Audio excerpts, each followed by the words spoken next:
حطاه في الطبق ورحت حاطه الفراخ عليه. ودول شويه ملوخيه محترمين فضلة خيركم، شويه ملوخيه زي ما انتم شايفين كده عملتهم وادي الطشه. ايه رايكم بقى في طشه الملوخيه وشويه الملوخيه اللي زي العسل دي؟ شايفين الملوخيه بتاعتي خضرة وجميله ازاي؟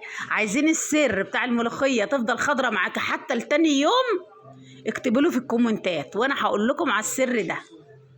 اكتبي لي في الكومنتات وانا هقول لك على السر بتاع الملوخيه تفضل خضرة معاك لحد تاني يوم ولو غابت اسبوع كمان.